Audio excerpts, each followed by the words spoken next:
So I'll start this here.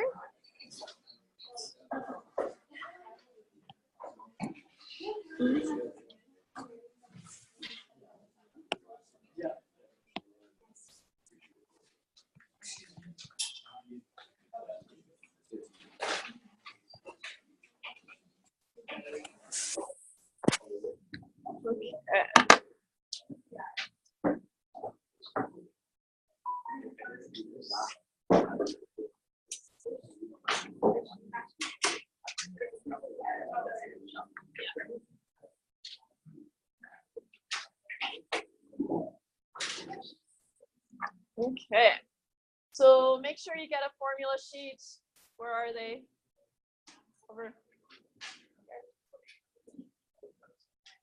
They're still being passed around.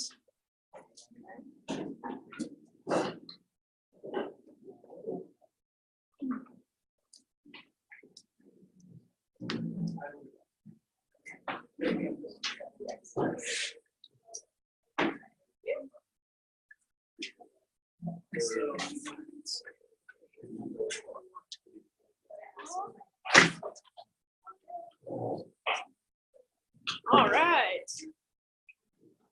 Does everyone have a formula sheet? Everyone does? Great. Okay, don't look too closely at it because it's a lot of stuff, right? But this one is yours to keep. You can do whatever you want with it. For the test, right, I'll bring the exact same one but clean, obviously. And you have to use my formula sheet, okay?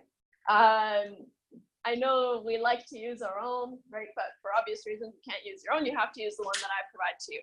Okay, so this one is just yours, so you know exactly what you'll have in the test, right?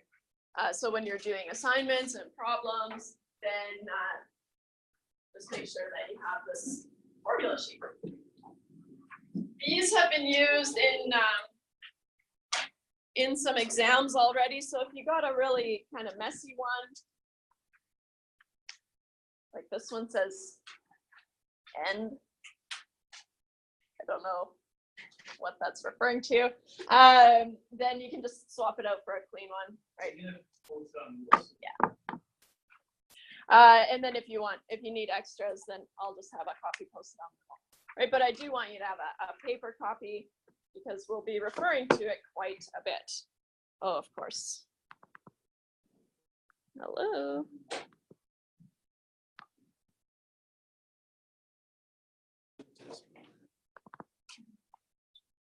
Stopped my screen sharing. Okay, now I'm back.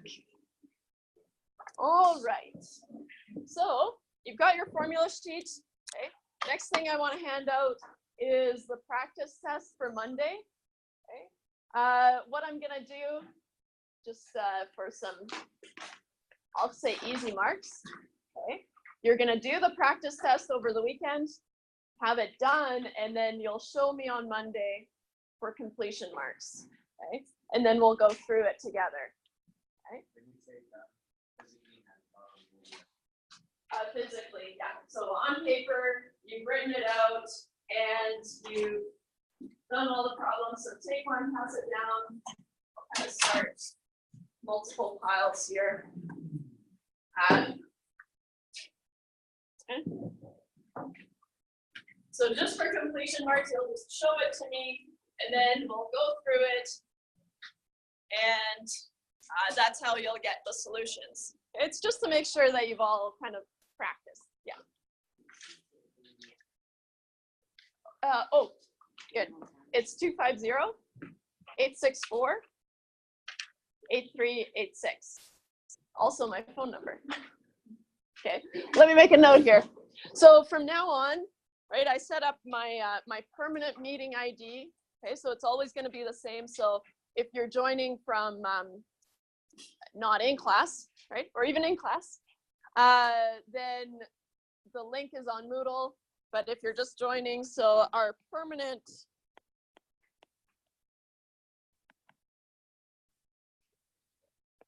Zoom meeting ID I think it's ID, is 250-864-8386. Okay.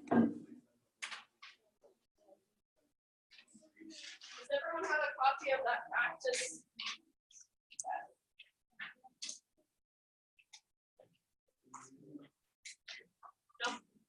What is Zoom?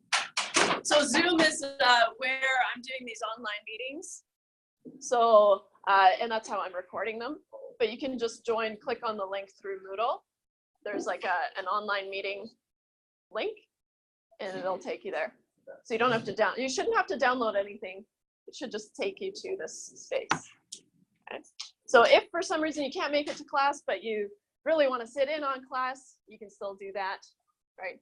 I'll be there for all my classes, so you can even come to my second business math section, or maybe my stats section. I wouldn't blame you. Okay, so how are those practice tests coming along? Where are we?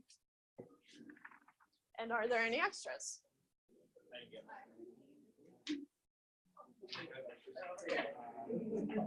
All right. So,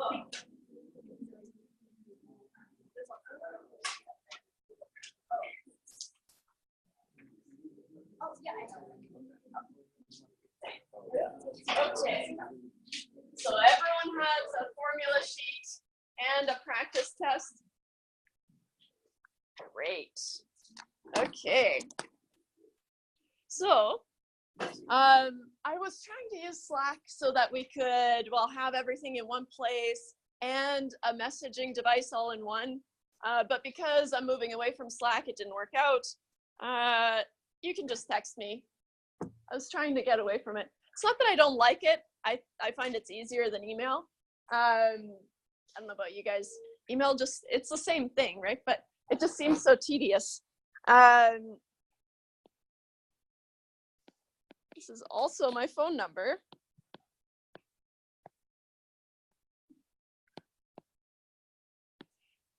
Feel free to text if you have questions.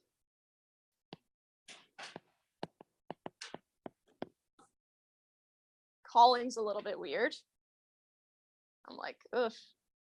I'll probably ignore it, check my messages, maybe call you back, maybe text you back. No. If it's urgent, you can call me, but just text, because then it's easier. Then you can send me a picture of what you've worked on, right? Or I'm working on this problem. This may come as a surprise to you, but I don't have all the problems memorized, nor the solutions. So you have to let me know, which one are you working on, right? Take a picture, send it to me, ask me your question, right?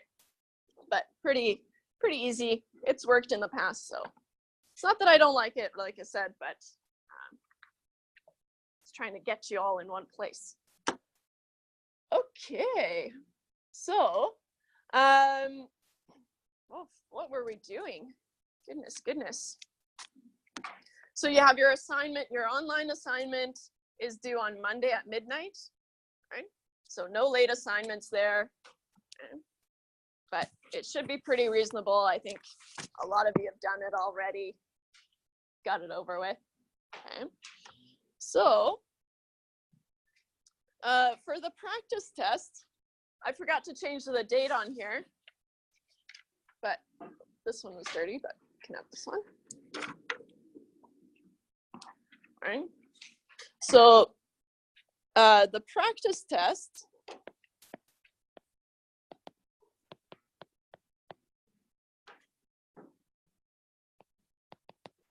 will be worth just completion marks, right? I'm just going to look at it, flip through it, make sure it's all there, right? So you have to go through and do it, and then we'll go through it together on Monday, okay?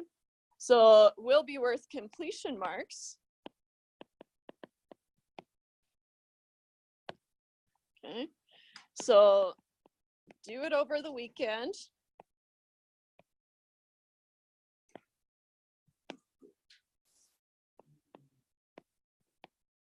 Show me your work on Monday. Okay. to get a mark, right? And then we will go through it together.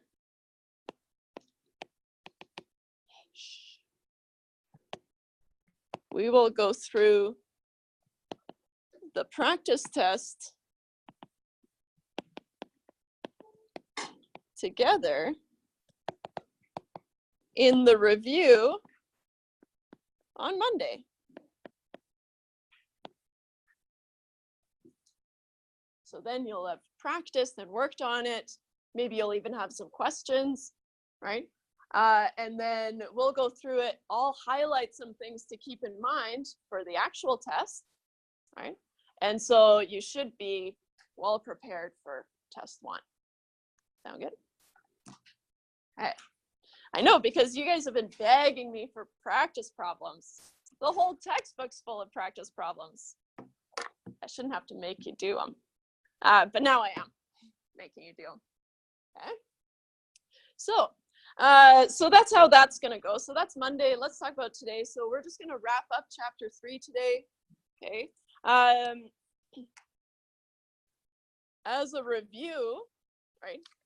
We didn't have our formula sheet last day, right? But we talked about all of these formulas except for the bottom 2 in section 1, okay, was merchandising, right? So we started merchandising, and so we talked about the net price, right, was N. That's the price that the retailer pays, right? The list price is the suggested retail price, not always the selling price. Okay? D, lowercase d, is denoting a discount, a trade discount. Okay? And then we can have multiple trade discounts, taking us into the second formula for N. Okay? So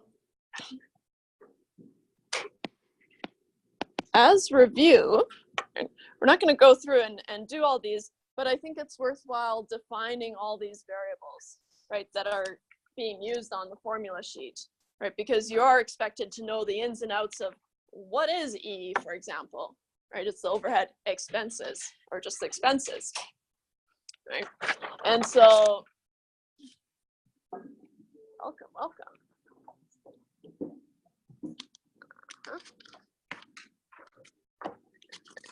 One and 2.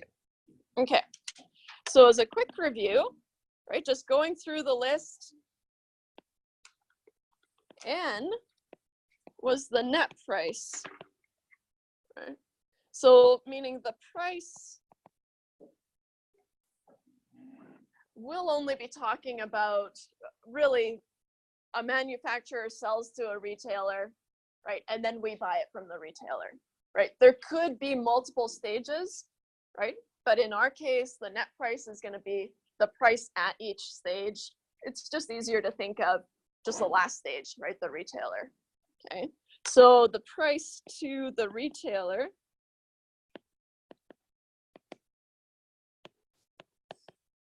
at the last step of the distribution chain.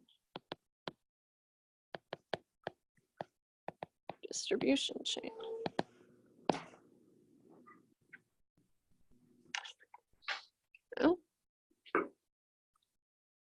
Then we have L, capital L, that's the list price. That's the suggested retail price, right? How much is this thing worth to a consumer, right?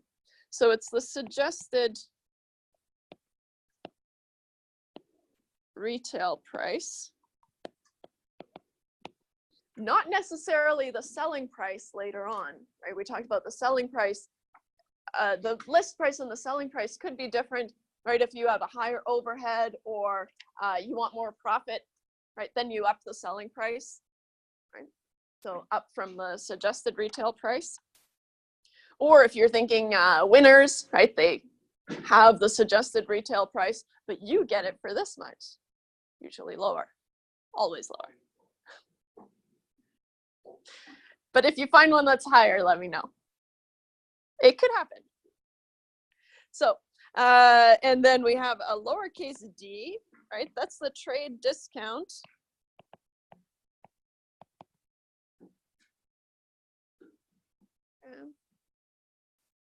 So there's the suggested list price, right? The suggested retail price, and then the retailer buys it for slightly less, right? So there's been some discount applied. And then whoever the retailer bought it from got it at slightly less than that, right? And so there's discounts all the way through. Okay. And then moving over to the right, you have a slightly longer one, but we talked about that's just if you have multiple discounts, right? So nothing changes. We talked about S, which is the selling price. Right?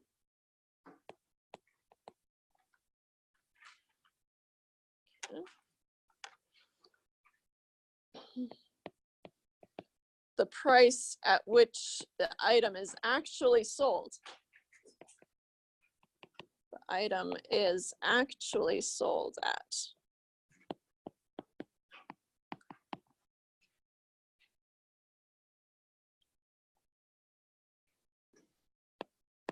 We have C, right, which is the per unit cost, right, to the retailer.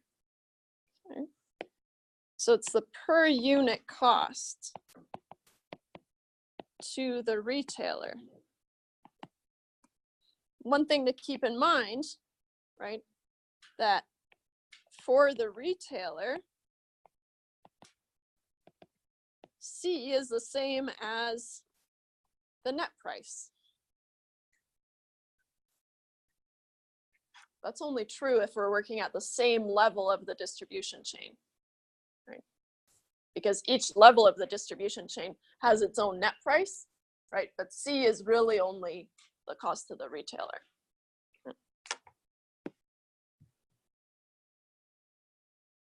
Luckily, that's always kind of going to be the case, right? Where we're talking, okay, so I have a store and I bought this item, right? That's my net price and the cost to acquire it. Right? Then we have M, which is the markup. Right? How much are we tacking on to the initial cost, right, to cover things like the expenses, the overhead expenses E, overhead expenses,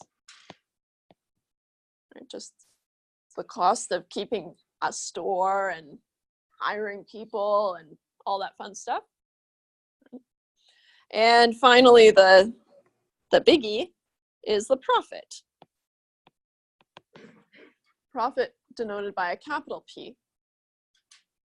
Okay. Then we moved on to the ROMU, which is the rate of the markup. And we said we have multiple, or we have two different ways of finding it, right? It's either the markup, so the amount of the markup over the cost, the per unit cost, or if we know the gross profit margin, we can use that to find the ROMU. Okay. And we talked about the gross profit margin, just denoted by GPM, gross profit margin.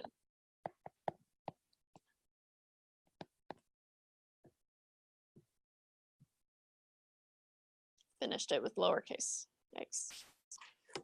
Okay. So just to break this down into kind of bite-sized portions, right? We've covered a lot of these formulas just last day. Right? So you have a lot of information, you just need to know how to apply it. Okay? So we're going to finish the merchandising section, which is on markdowns. Any questions before we get going here? Cool. So markdowns. Welcome.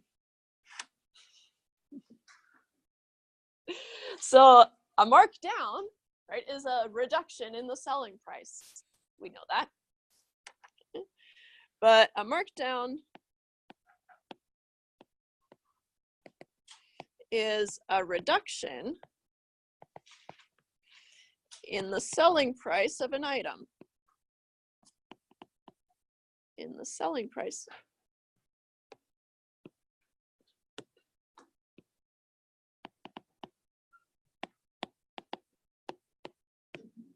Of an item.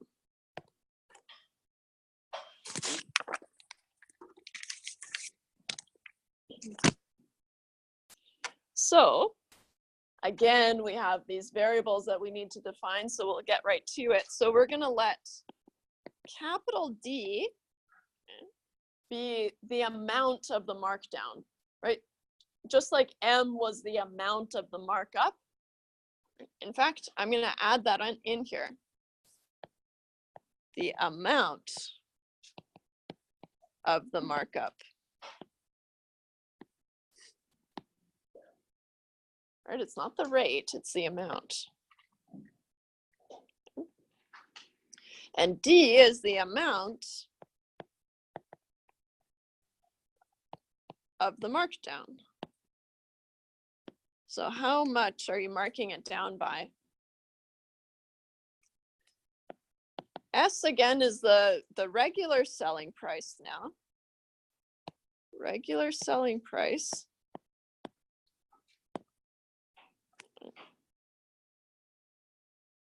Just basically going through the formula sheet and identifying any new variables. I'm just defining those. And S subscript lowercase r is the reduced selling price.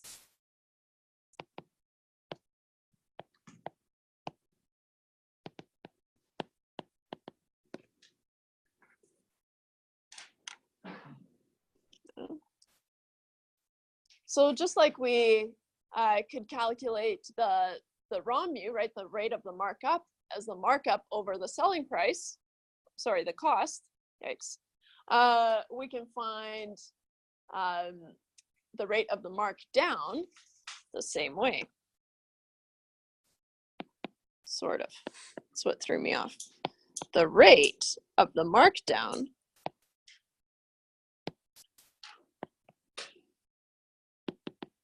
is the R ROMDA. ROMDA. Where the ROMDA is D over S. Right, and that's on your formula sheet.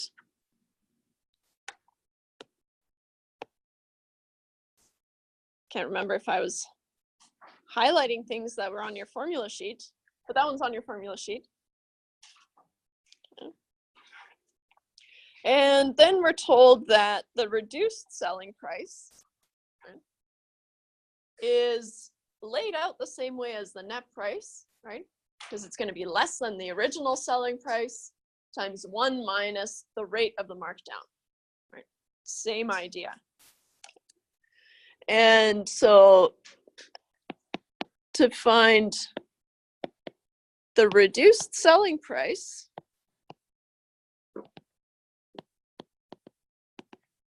we have S subscript R is S times 1 minus the rate of the markdown. Okay. If you wanted, this one's not on your formula sheet, right? But the reduced selling price is the original selling price S minus the amount of the markdown D. Right? So, or we can say the reduced selling price is S minus D, if you wanted to. But like I said, that one's not on your formula sheet, so you won't really need it. Okay. Cool. Let's do a little example. Today I prepared for you an example 96.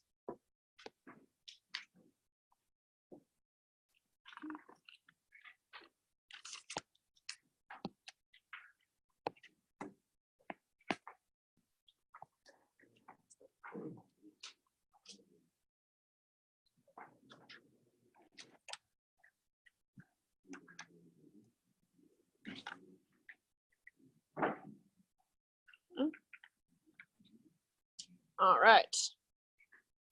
So I'll read it to you because it's a little bit small up there, right? But the sign on a rack of sport coats reads, all prices marked down 30%. That's great. What's the regular selling price of a coat marked at $100 or later $196.49? Specific. Okay. So these coats have already been marked down, right? So we want to know the original selling price. So we're given that the rate of the markdown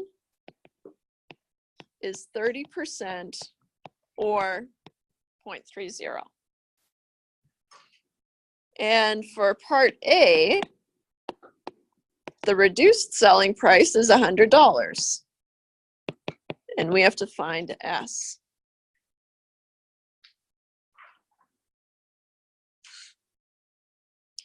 So we know that the reduced selling price is the selling price times 1 minus the rate of the markdown. Okay.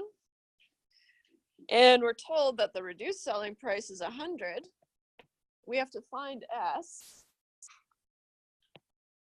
times 1 minus 0.30, right? The markdown, or the rate of the markdown. So we get 100 is, and I'm going to do this step in one step, right? 0.7 S.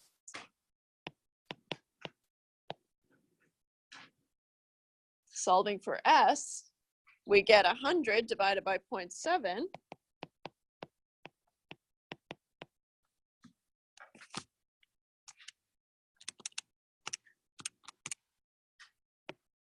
I get an S of $142. And I'll do all my decimal places here so that you can check your work. 0.8571429. So the original selling price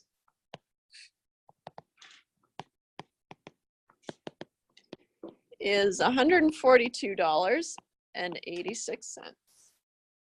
right, with proper rounding.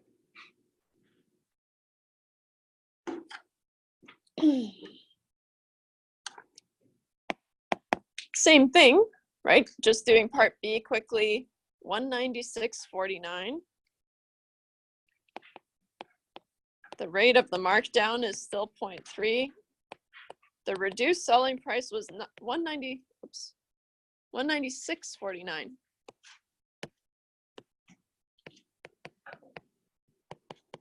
And again, we're going to find S. So same thing. I always state the formula that I'm working with, right, in bare bones, and I suggest you do the same. So S, the reduced selling price is the selling price times 1 minus the rate of the markdown. So 196.49 is S, which we're solving for, 1 minus 0.30. So then 196.49 is again 0.7 S. So S is 196.49 divided by 0.7. 196.49 divided by 0.7, 280.70.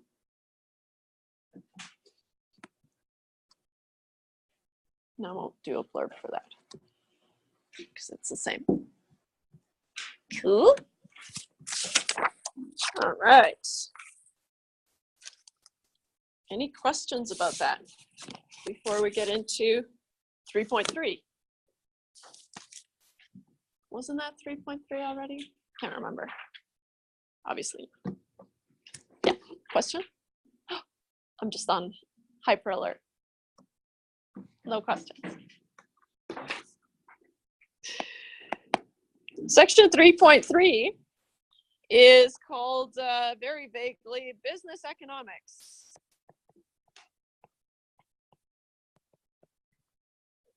Yikes, right?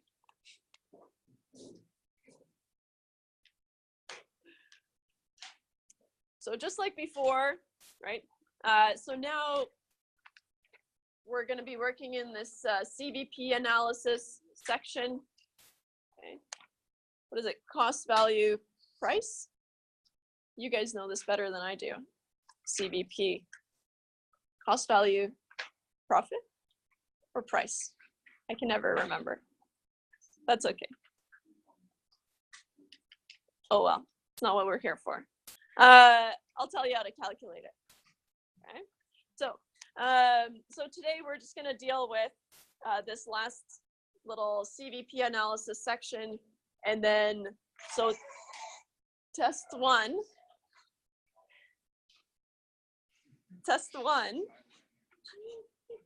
is going to be on the first two sections here. Okay. So test one is a little bit all over the place, right? And then we settle down. And if you just have a look at the titles for the next few sections on your formula sheet, right? We're talking simple interest, compound interest, right? Annuities. So then after this, we kind of settle down and talk about kind of concentrated things. Okay? So it's just this first test that's a little bit all over the place. All right. So for the CVP analysis section, we have to define some things, right? So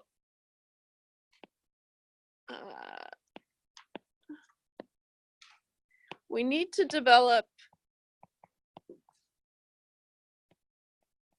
even more terminology.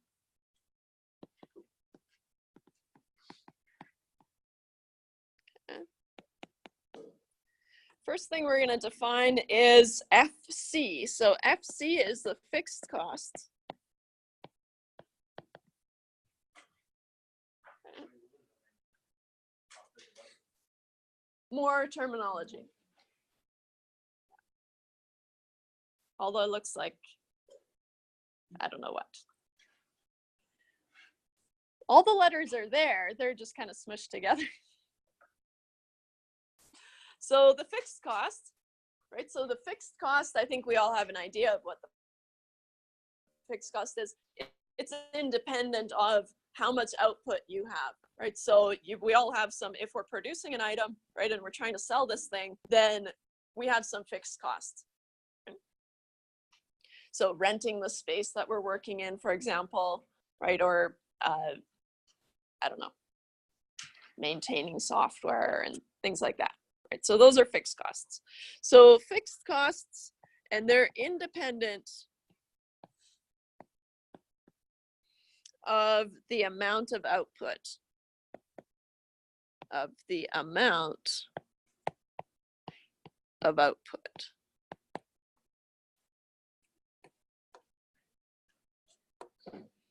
Whereas VC is the variable cost.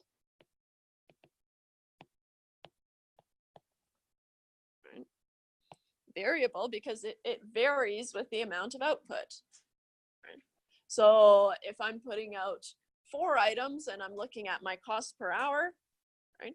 That's going to be different from putting out 6 hours or 6 items because that's more hours, right? So it's variable cost. Okay, so variable costs or varies maybe. Oops. Varies with the amount of output.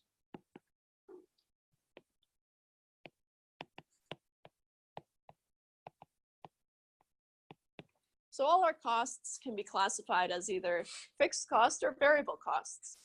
Right? And together they make up your total costs.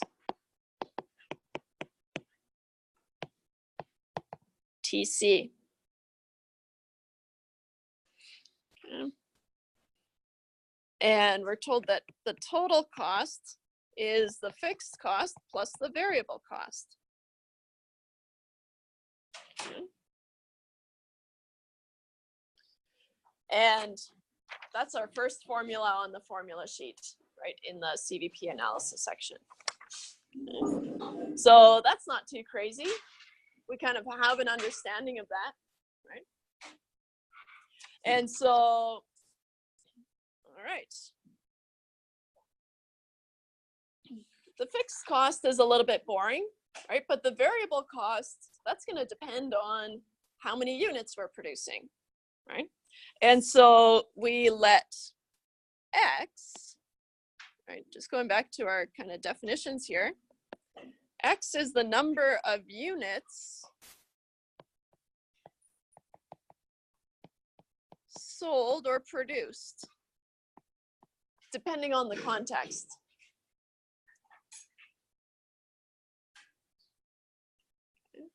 So we let the number of units sold or produced, right, depending on what we're talking about. If we're talking about the costs, right, we're talking about how many were produced. Later on, when we're talking about the price, right, how many we've sold. Okay. So, C, capital C, is the cost to produce 1 unit. The cost to produce 1 unit, right? The variable cost.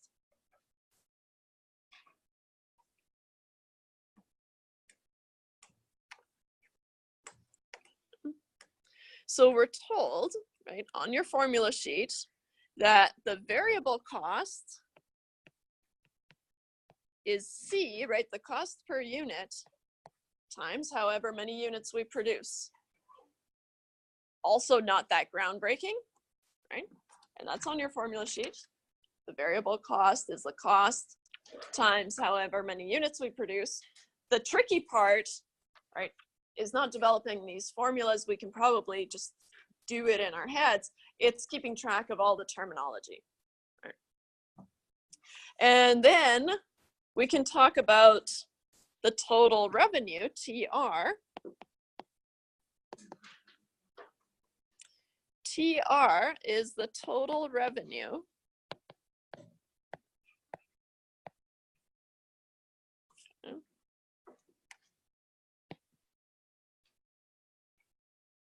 which is just however many units you've sold times how much you've charged per unit, right? That's how much you brought in total, right? So your total revenue is the number of units sold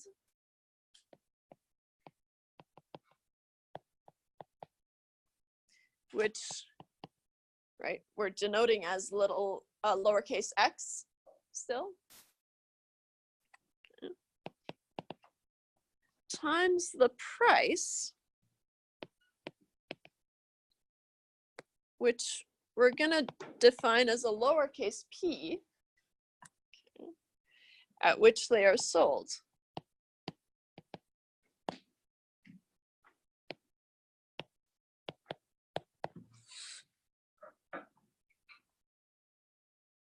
So lowercase p, just defining it here, is the price at which an item, or each item, I should say, at which each item is sold.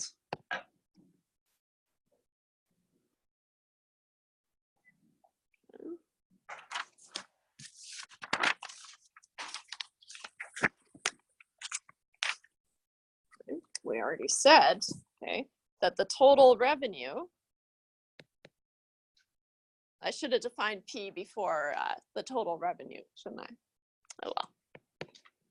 The total revenue is P times X. Right? The total revenue, the amount that you bring in, right, after you've paid all your workers, and or before you've paid all your workers and everything, paid yourself off, right? That's going to be the price that you charge per item times however many items you've sold. Okay, pretty simple. Okay. All right. So then let's talk profit. The profit is the difference between the total revenue, right, and your total cost. Right? It's that gap between the cost to you to run this business and however much you brought in. So the profit is the difference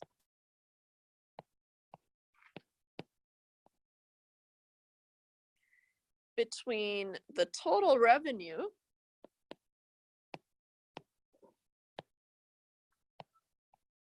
time to wake up.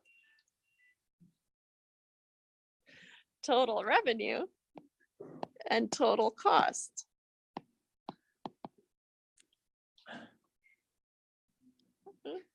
So on your formula sheet, right, you have that the profit of X, right?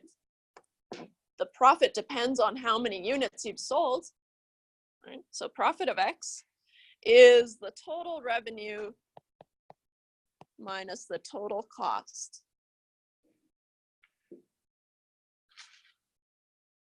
Okay. So we can expand this.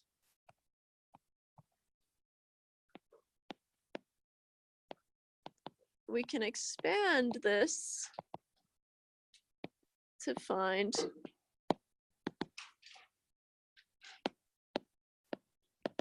that the profit of X, starting with just the general form, right, at the bare bones, it's the total revenue minus the total cost. But then we also said that, well, the total revenue is P times X, and the total cost is the variable cost plus the fixed cost, where the variable cost is the cost to produce each unit times however many units you have, right? So we can just substitute all these other formulas into the profit function, right? Or depending on what information you're given, right, you might want to stop the train for the profit function at whatever step you have, right? So if you know the variable cost, then you can just plug it in. You don't have to substitute it in. I'll show you what I mean. So the total revenue, right, we said was lowercase p times X minus the total cost, just in general, is the variable cost plus the fixed cost. It's very important that we keep that negative outside the brackets, right? Because if we just left the brackets, then we would have to have the variable cost minus the fixed cost, right? So just being careful if you're expanding those brackets. Negative signs for both, right? Yeah. Or if it's outside the brackets, then it's fine, right? So then, if we want to, we can say, well, that's the same as the P times X minus, and the variable cost is C times X plus our fixed cost.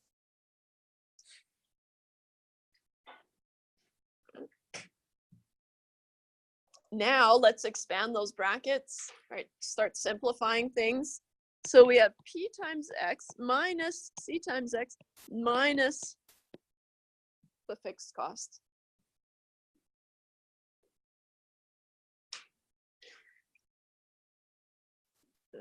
And this is where it gets so important that we keep track of all these variables that we've defined, right? Because it could get tricky when you're looking at the fixed cost, FC, and then you have C times X, but those C's are completely separate from each other, right? We can't collect those or do anything with them, right? But we can collect our X's, right? We have P times X and C times X, so we can group those together, right?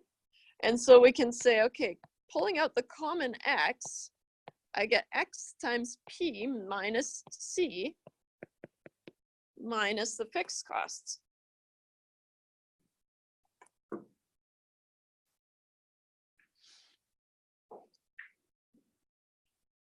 This isn't on your formula sheet, right? So I am expecting you to be able to develop this formula, right, given whatever information that you have. Right? Sometimes I might give you the total revenue and the total cost, then you can just plug those in, right, and find the profit. But usually I'll ask you to develop the profit function. Okay? And so this is going to be your first step. So let's have a little example, example 100.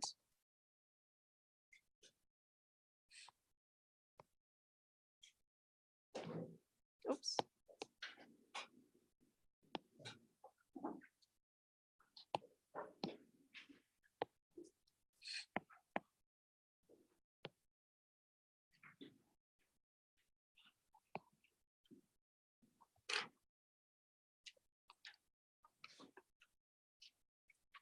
So again, it's really tiny, but I'll read it to you. So Alienware Computers sells computers for $1,000. Production costs for a computer total $250. Rent for Alienware's office is $10,000 per month. Yowzas. Determine the monthly profit function for Alienware Computers, and then compute the profit resulting from producing 12, 13, 14, and 15 units, and use those to determine how many computers must be sold before Alienware makes a profit. Whoa. Okay. It's a lot of work. Okay. So let's get to it. Nothing to it but to do it. Okay. So here we're given the selling price per computer, right? $1,000. So the price that we sell each computer at is a lowercase p, which is 1,000.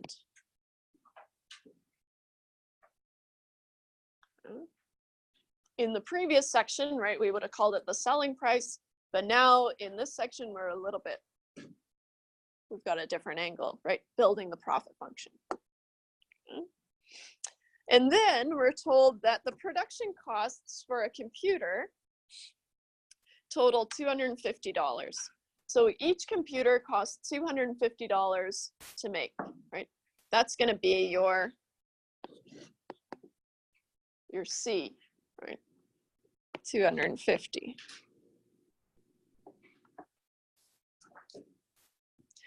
We're also told that they have the fixed cost of renting the office. So the fixed cost is $10,000.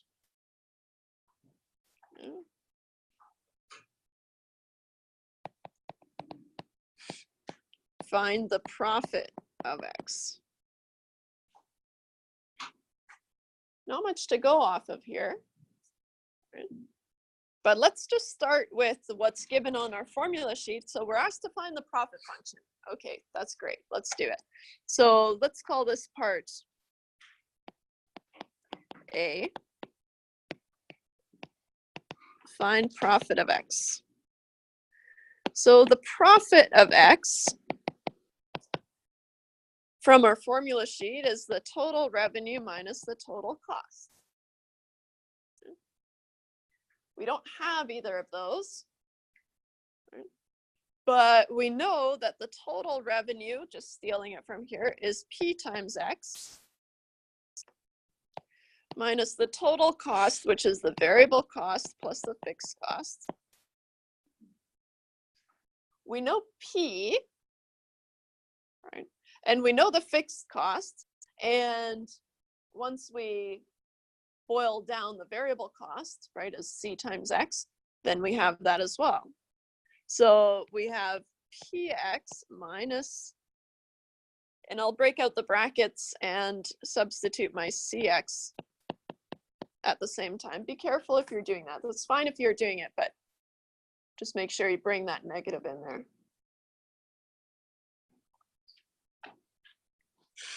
Okay.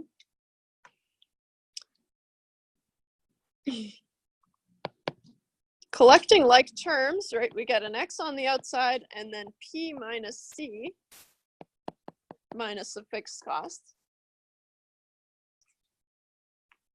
And there's a reason we're setting this up this way in the general way first, and then plugging in our values, because later on we'll be better off if it's in this form. Okay.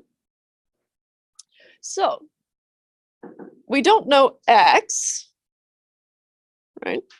But we know that lowercase p, we're told, is 1,000 minus C, which is 250, minus our fixed costs, which is 10,000.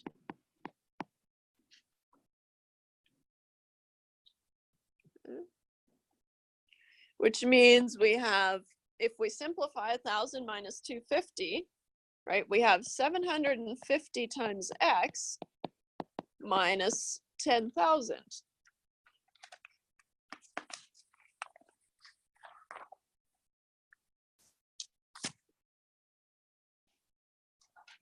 Cool. So now we'll just do a few. Let's not do all of those. But what is the profit at 12 units?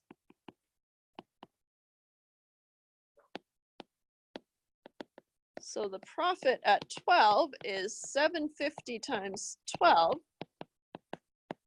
minus 10,000. Right, just using our profit function that we just developed. 750 times 12 is 9,000 minus 10,000.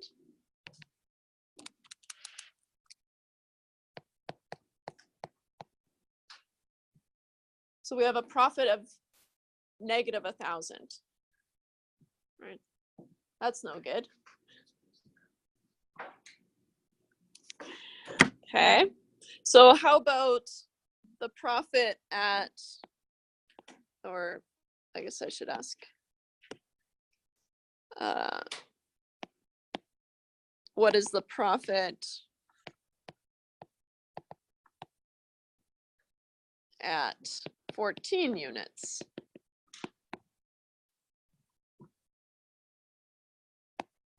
Same thing, the profit at 14, oops, is still 750 times 14 minus 10,000.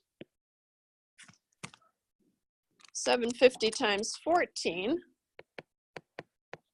10,500 minus 10,000. So now we have a positive profit. Phew. Yeah. So somewhere between 12 and 14 units, right, we start making a positive profit. We can try 13, but we'll have better ways of solving this kind of problem anyways. So we start making a profit, making a positive profit.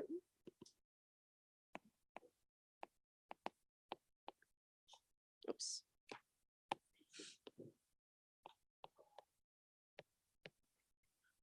Somewhere between 12 and 14 units.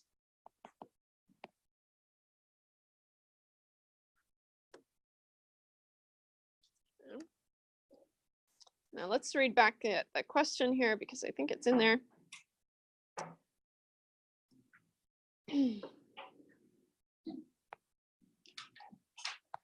No, I'm making up my own question here. So if we want to make $20,000 in profit,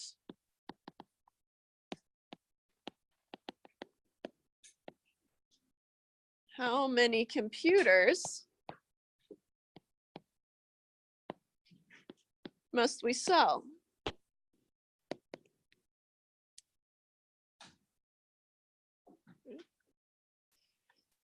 So we have our general profit function. The profit of X, we said, was 750X minus 10,000.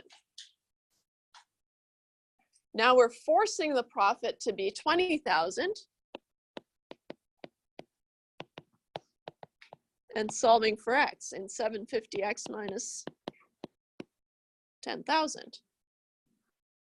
So solving for X, right, we have to add 10,000 to both sides, so we get 30,000 is 750 times X, so X must be 30,000 divided by 750.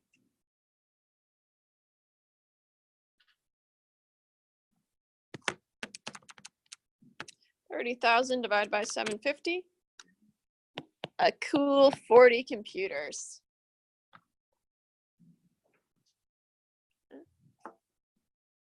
So if I asked you, instead of computing how much profit do you make if you sell 12 computers or 14 computers, right? What if I said, how many computers do you need to sell to make a positive profit, right? So how many computers do we need to sell to make a positive profit?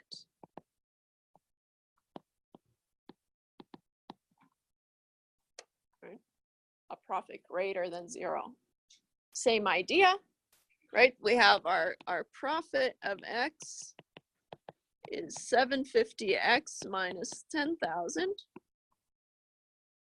If I set my profit equal to 0, right, I'm going to find that breaking point. So 0 is 750X, and then I solve it the same way that I just did. So I have to move the 10,000 over to the left-hand side, so I get plus 10,000 is 750X. Solving for X, I get 10,000 divided by 750.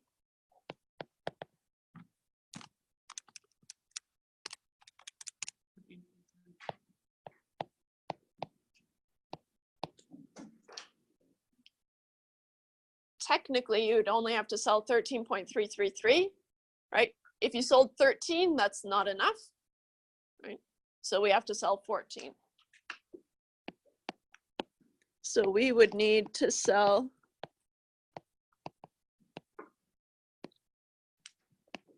at least 14 computers to make a positive profit.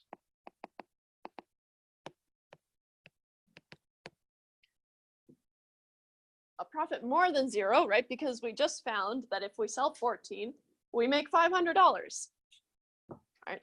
So we're either negative profit or bumped up to 500, right?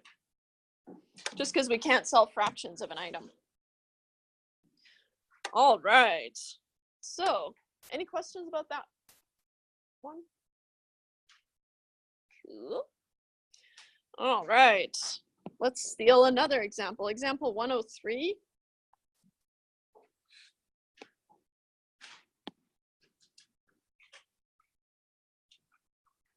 Oh.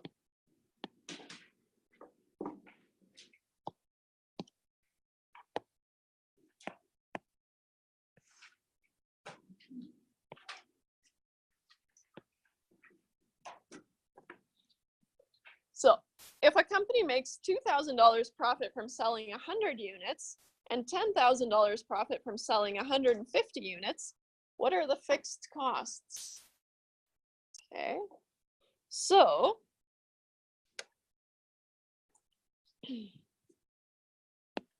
oops. We're given that the profit at 100 units is 2,000. And the profit at 150 units is 10,000.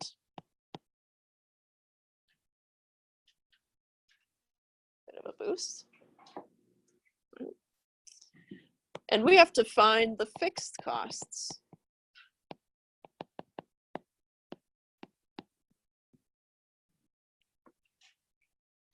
Okay.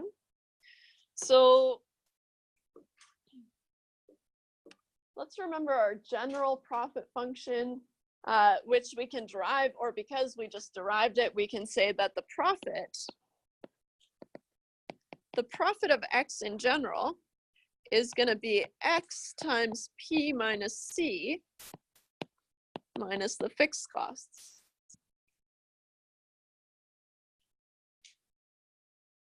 Okay.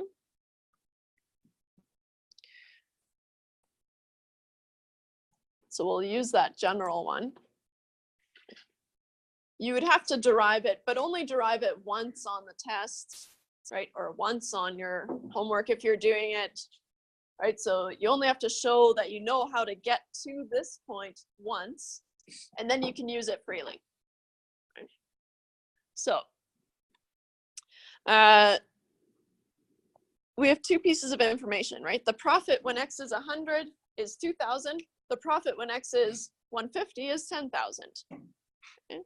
So we know that the profit of 100 is 2,000, but writing it in terms of our profit function, right, that's 100 times P minus C minus the fixed costs. Right?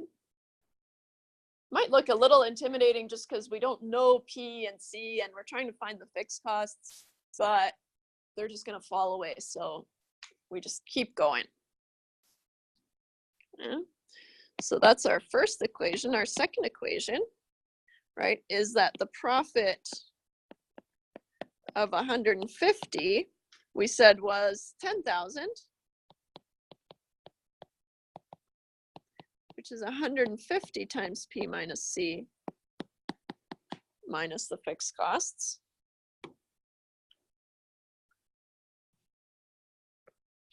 Yeah. So there's lots of ways that we can solve this for the fixed costs, right? Because it looks a lot like one of those systems of equations that we solved before, right? And so I'm going to apply the same principle. I'm going to solve for the fixed cost in one of them, or maybe I'll solve both of them for the fixed costs. Set them equal to each other, right? We found out later that if we have something, right, 0 equals whatever, 0 equals whatever, we can just set them equal to each other and then it makes it even easier, right? So to solve for the fixed costs, I will solve 1 and 2 for the fixed costs.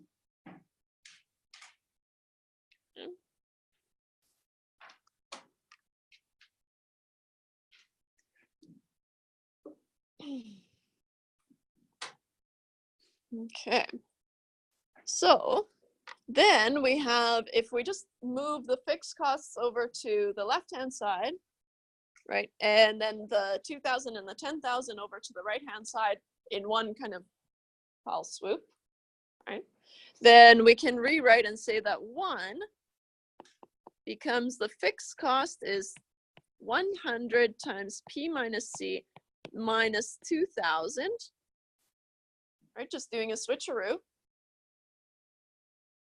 rewriting each of them in terms of the fixed costs. And 2, solving for the fixed costs, becomes 150 times P minus C minus 10,000.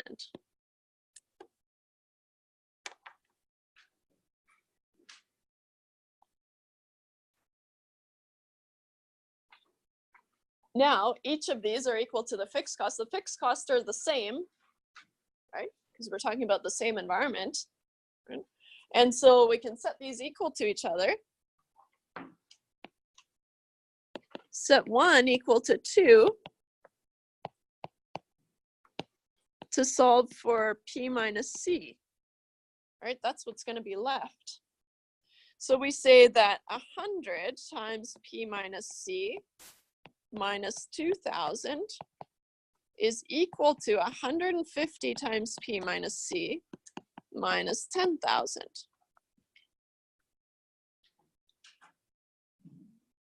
We're just treating P minus C as a variable, right, as its own little term.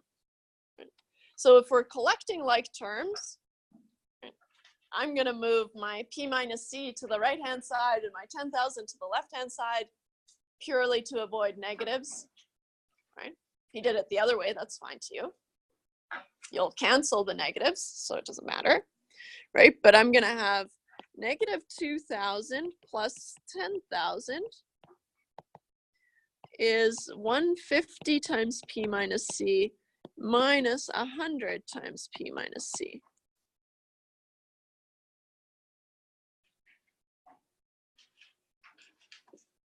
Right. So I get 8,000 is 50 times P minus C. Oops, that's a capital C.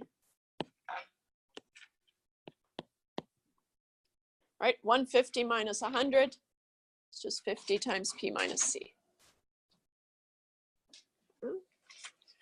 So then solving for P minus C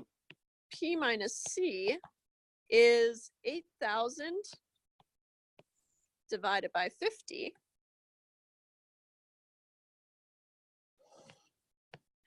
So P minus C must be 160.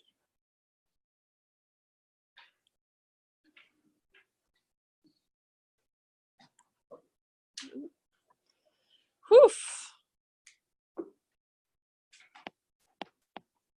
Now we can use either 1 or 2 to solve for the fixed costs. I'll use 1, I guess, where the fixed cost we said was 100 times P minus C minus, what was it, 2,000?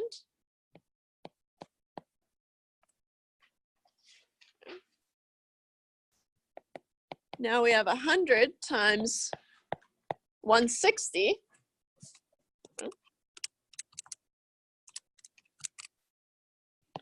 Minus 2,000. Oops. Oops. 16,000 minus 2,000. 14,000. Woo. Like I said, right? There are lots of ways that we could have solved for the fixed costs. As long as you're getting 14,000, you did it right, right? And so whatever way you wanted to solve for this is fine, right? This is just how I decided to do it today. Not even the same as in my notes. I solved them all for 0. Set them equal to each other. You can do that too. Okay. So the fixed costs,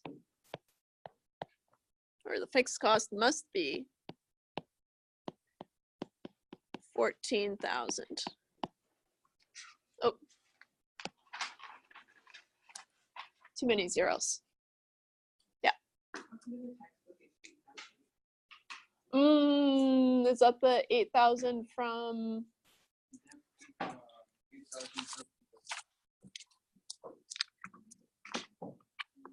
Where are we looking here?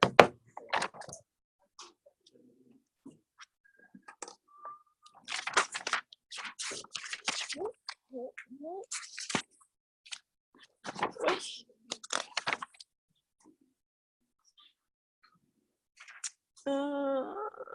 2,150, 100.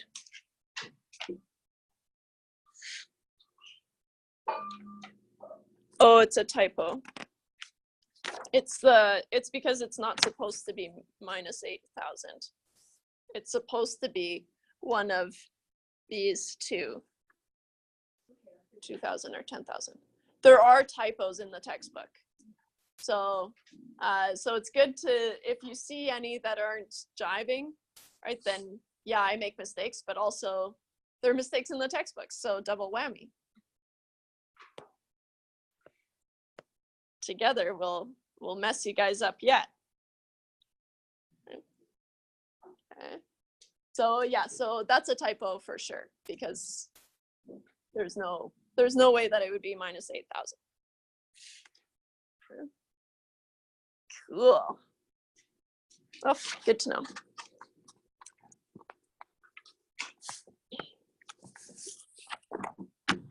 All right. That's confusing. Let's talk about the shutdown point. So the shutdown point is the point where you're better off not producing anything at all, right? Because you just have to, you're basically paying money, right, to produce something. Okay. So the shutdown point, oops.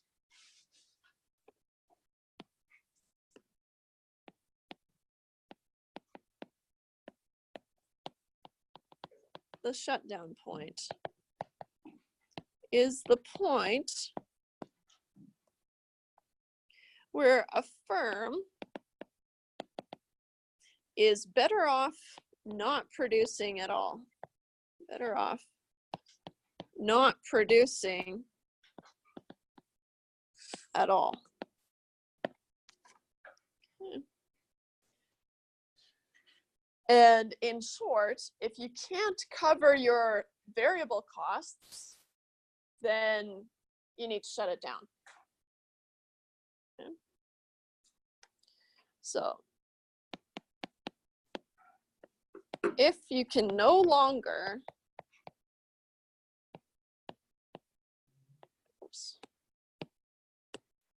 cover your variable costs,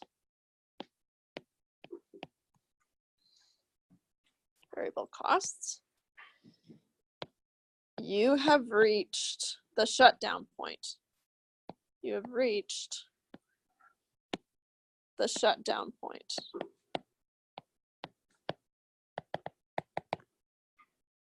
Okay.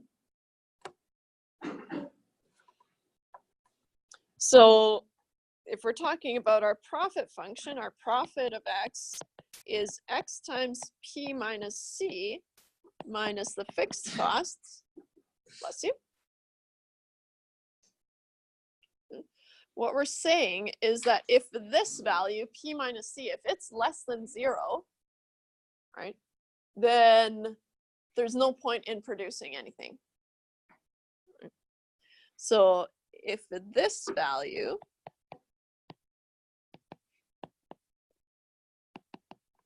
is less than 0, we have reached the shutdown point. We have reached the shutdown point.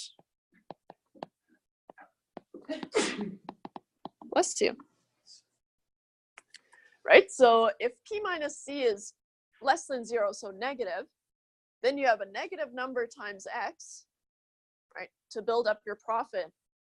And then so you have, it's working against you, right, in your profit. And then you're subtracting your fixed costs as well, right?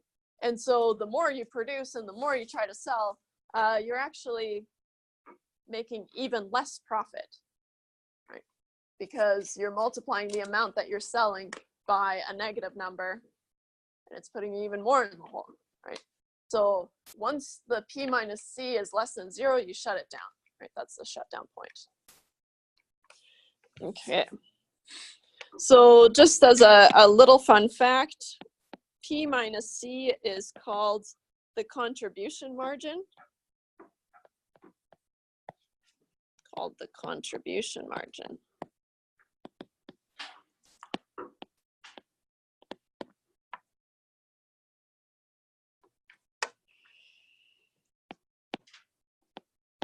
So the shutdown point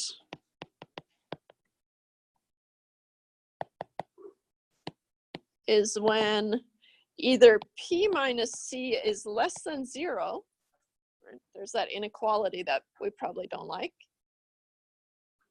right? But if p minus c is less than 0, remember we can treat it as an equal sign. So then we could say, or if p is less than c, right, moving the c to the right hand side, we have to add it to both sides. Which makes sense, right? If the price that we can charge per item is less than the cost to produce that item, we shouldn't be doing it, right? We need to shut it down. Okay. So I like the last one, right? Just looking at the price versus the cost to produce something. Okay. Let's do a little example. So example 104.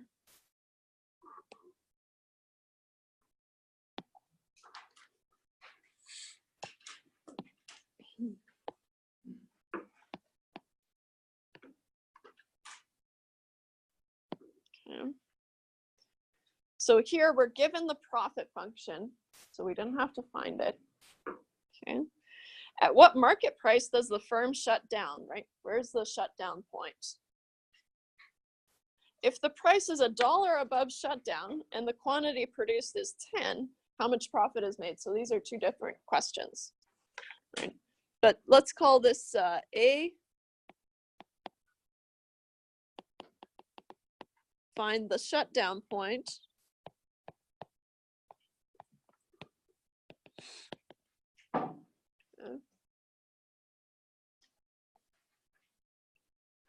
So we're told that the profit of X is P minus 13 times X minus 75.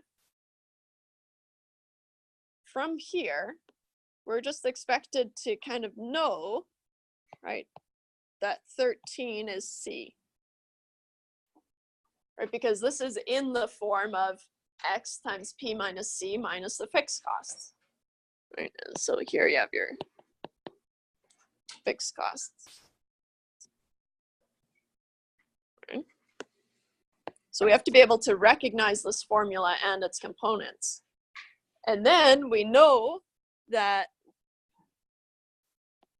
we shut down if, well, first off, if P minus 13 is less than 0, right? Or if P is less than 13. So we have to be able to charge more than 13 per item for us to not shut it down.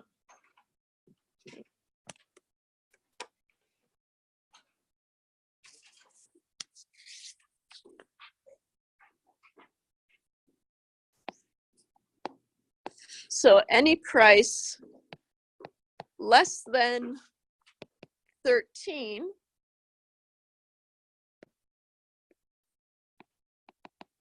we will have reached the shutdown point.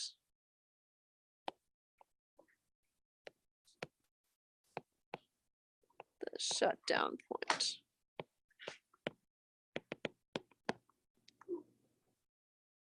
My messy shutdown.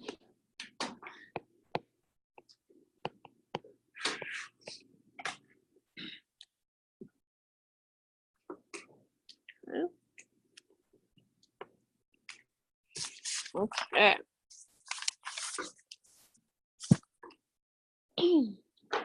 So, part B, if the price is $1 above shutdown, right? So we decided that 13 was our shutdown point from earlier, right? And so now the price P is 13 plus 1, 14. And the quantity produced is 10. How much profit is made? Okay.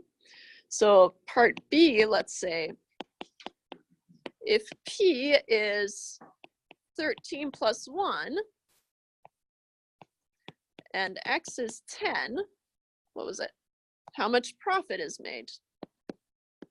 Find profit. So we're going to use our profit function. Our profit of X was P minus 13 times X minus 75.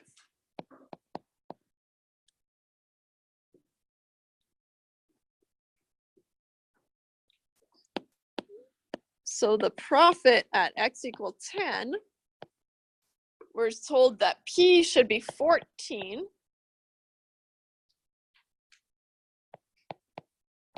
And then we have to subtract 13 times X, which is 10, minus 75. So we have 1 times 10. So 10 minus 75, negative 65. That doesn't really make sense, right? Because we know we want to make positive profit, but there is that little bit of gap, right, where we have to keep producing, even if we're making a negative profit, right? We don't have to shut it down quite yet, right? The shutdown point is when you can't charge enough to cover the cost of making the thing, right? But there's going to be a little bit of time where you're making a negative profit, right? But you have to go until you reach your break-even point. Yeah. It is a loss, but you don't have to shut it down quite yet. Yeah, so there are scenarios where it's more expensive to shut it down than to keep producing. Right? So,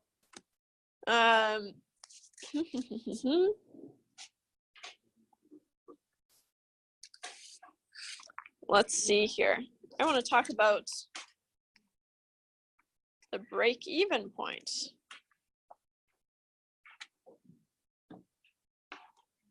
I guess we have one. We'll do an example and then we'll talk about the break-even point. So, example 106.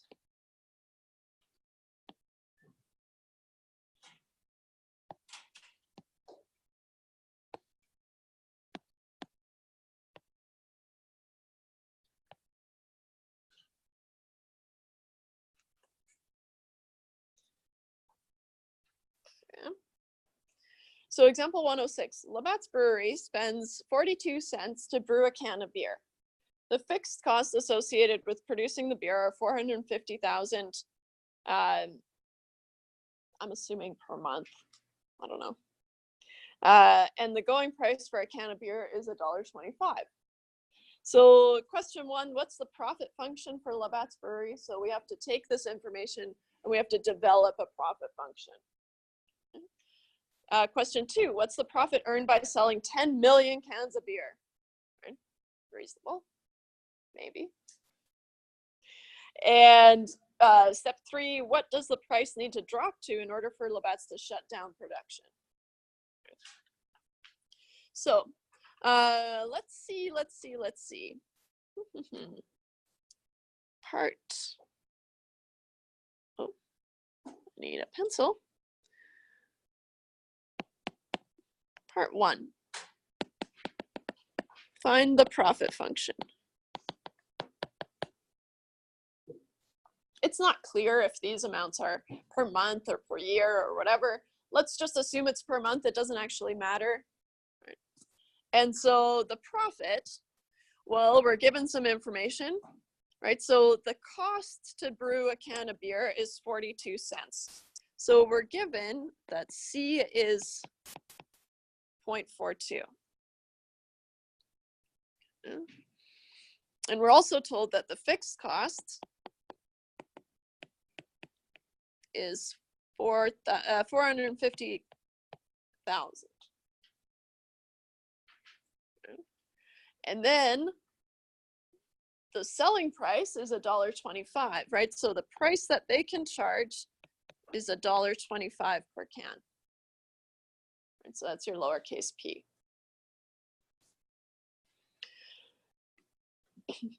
Let's assume this is a test scenario, right? Then you have to develop your profit function. So we'll develop that general one and then we'll plug in our values and go from there, right? So we know that the profit of X is the same as the total revenue minus the total cost. The total revenue is P times X minus the total cost, which is the variable costs, I'll do it, plus the fixed costs. So we have P times X minus C times X plus the fixed costs. Breaking out those brackets, right? We have P times X minus C times X minus the fixed costs. And then collecting like terms, we can collect our X's and we get X times P minus C minus the fixed costs.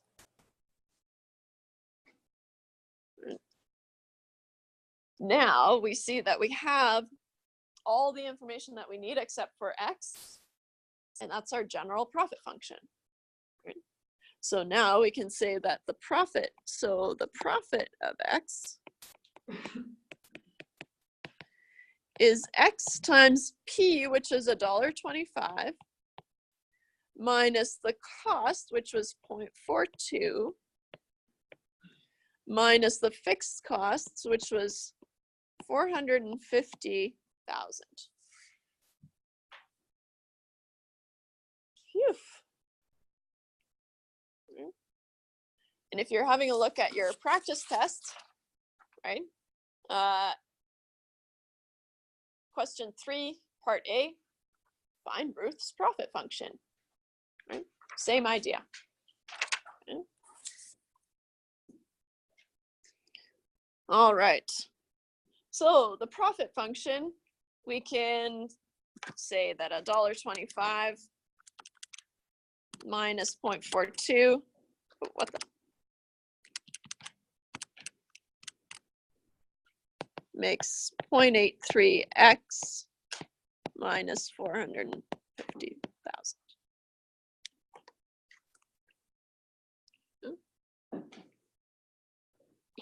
How about part 2 then? What's the profit earned by selling 10 million cans of beer? All right, here we go. Find the profit of 10 million. 1, 2, 3. 1, 2, 3. It's a lot of zeros. So the profit of 10 million is going to be 0.83 times 10 million, just using the formula that we just derived, minus 450,000. So 0.83 times 10, 1, 2, 3, 1, 2, 3. Just double check it. I get 8.3 million minus 450,000. Now it's making that 450,000 seem like chump change.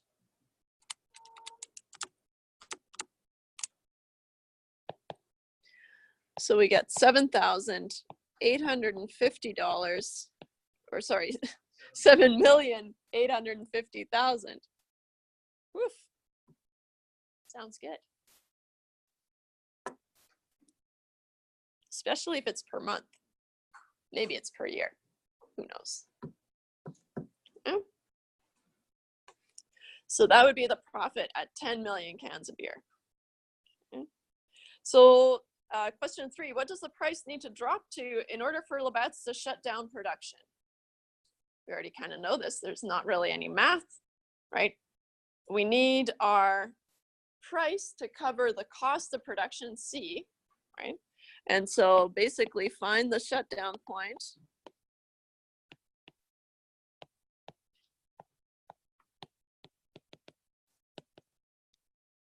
Okay. The shutdown point is when P is less than C. Right?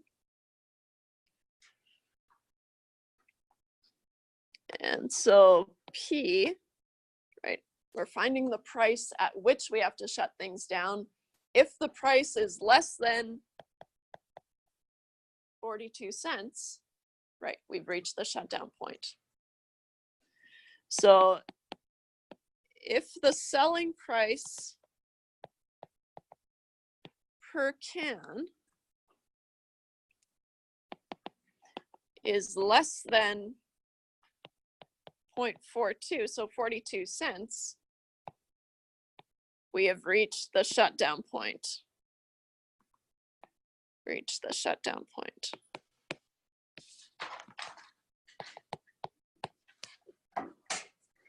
Okay.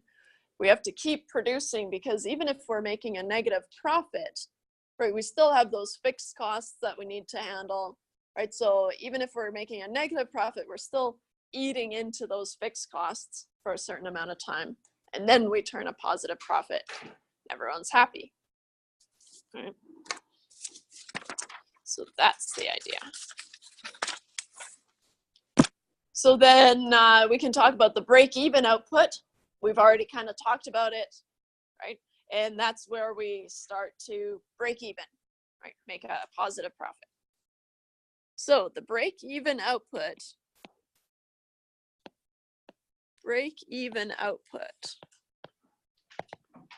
Oh, any questions about that previous? Straightforward. Is the level of output, or the level of output where the profit is 0. Where the profit is 0.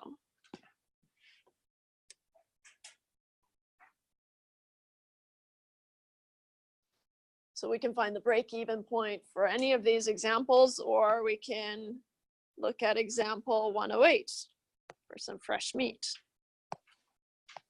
Oops.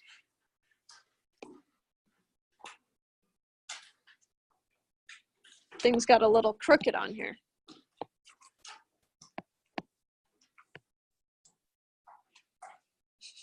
Oh. Suppose that the price of a good is $25 and the total costs are given by, and so now I'm giving you the total costs. What is the break-even level of output? And so different way of giving you the information, but it's all the same, right? And so we're given that the price, the price P is 25, right? So the selling price of the good is 25. And we're told that the total cost is 85 plus 24x.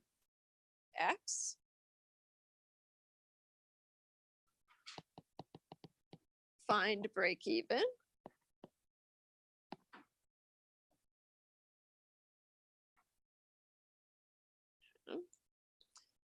All right. So it's okay if we look at this and we don't really know where to start, right? But we can start by developing our profit function, see what information we have, right? And go from there. Or if you wanted to, right? No, let's do that. So we'll start at our general profit function. Our profit of X from our formula sheet is the total revenue minus the total costs. And this is why we start at the top always and kind of work our way into it, because like I said, sometimes we have to stop because we already know the total cost, right? We're told what it is. Right?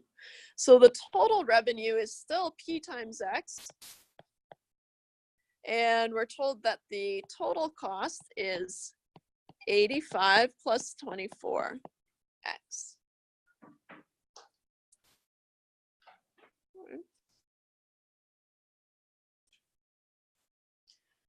So expanding and simplifying and collecting like terms, we get P times X minus 85 minus 24x. Collecting our like terms, we get X times P minus 24 minus 85.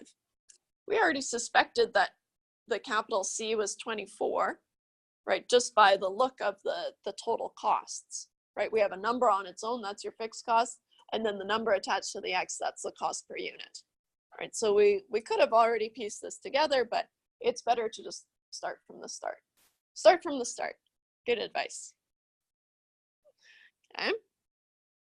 And what were we told? The price is 25. So X times 25 minus 24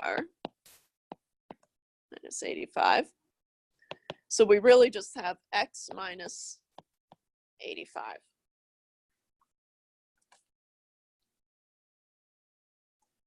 To find the break-even point, right, we have to find X where the profit is 0. Right? To find the break-even point,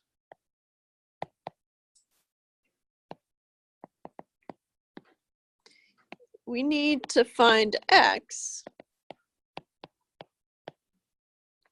where the profit of X is 0. So we've done this a couple of times before, right? Where we say, okay, in general, we've decided that the profit of X is X minus 85. Okay? And now we're setting this equal to 0, and we're solving for X. Pretty reasonable. Moving the 85 over to the left-hand side, we get X is 85. So we need to produce and sell at least 85 units for us to make a positive profit. Cool. Any questions about that one?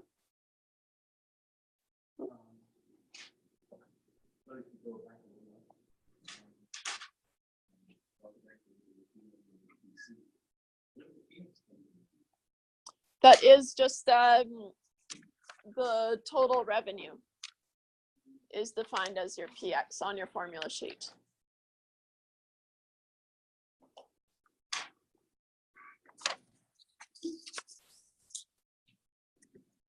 Cool. All right, let's do another example. Example 109.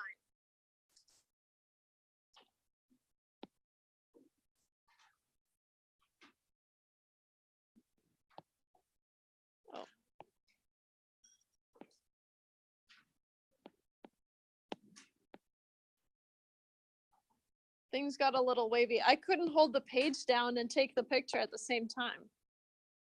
That was the problem. Suppose it's a little bit. Suppose it costs $75 per minute to run a TV commercial during sporting events. Furthermore, you have determined that revenues from these television commercials amounts to $125 per minute they air. Okay, that's good. The total cost of creating a TV commercial is roughly $15,000. How long do you have to run your commercial in order to break even? Okay. So to find our break even point, we first have to find our profit function, right? Because the break even point is where the profit is 0. So we have to find our profit function first.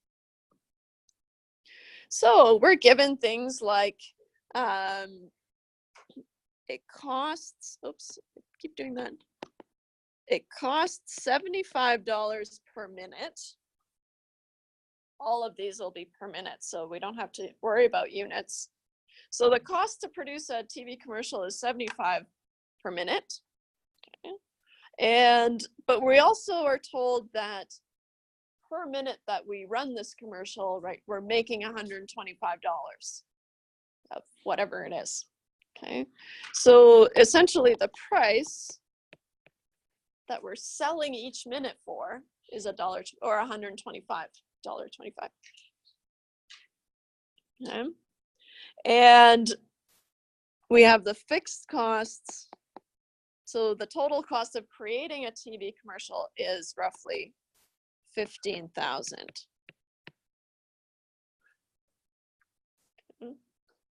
So it's a fixed cost. Even though, so like I said before, sometimes it can be hard to read these questions because it says that the total cost of creating this commercial is $15,000, but the total cost, really what we mean is the fixed cost, right? And then we've got the $75 per minute unit cost. Okay.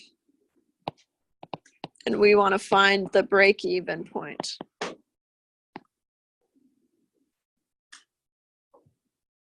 Okay. So we start with the profit of X. Do you want to start from the one that we derived or from the formula sheet? Let's assume that we've derived it already and say that X is P minus, or X times P minus C minus the fixed costs. Let's pretend we've derived it already. So then the profit must be X times 125 minus 75 minus 15,000.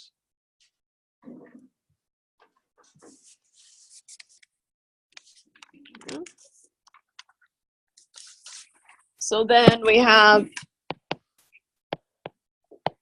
50x minus 15,000. Set the profit equal to 0 to solve for x. Okay. So 0 is 50x minus 15,000. Moving the 15,000 over to the left-hand side, we get 15,000 is 50x, so x must be 15,000 divided by 50. Oof.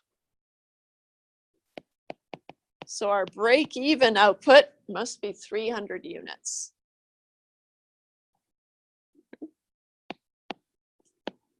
Our break-even output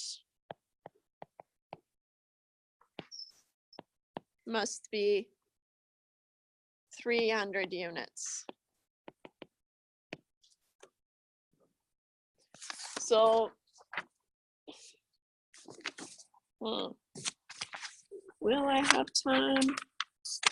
I need to make a note here because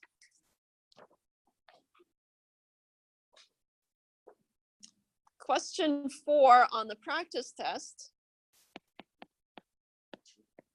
you won't be able to do question 4 on the practice test. Okay, so obviously it won't be on the test either. Okay. Yeah. Let me see if there's another one on here. No, everything else is good. So it won't be on the test. Okay.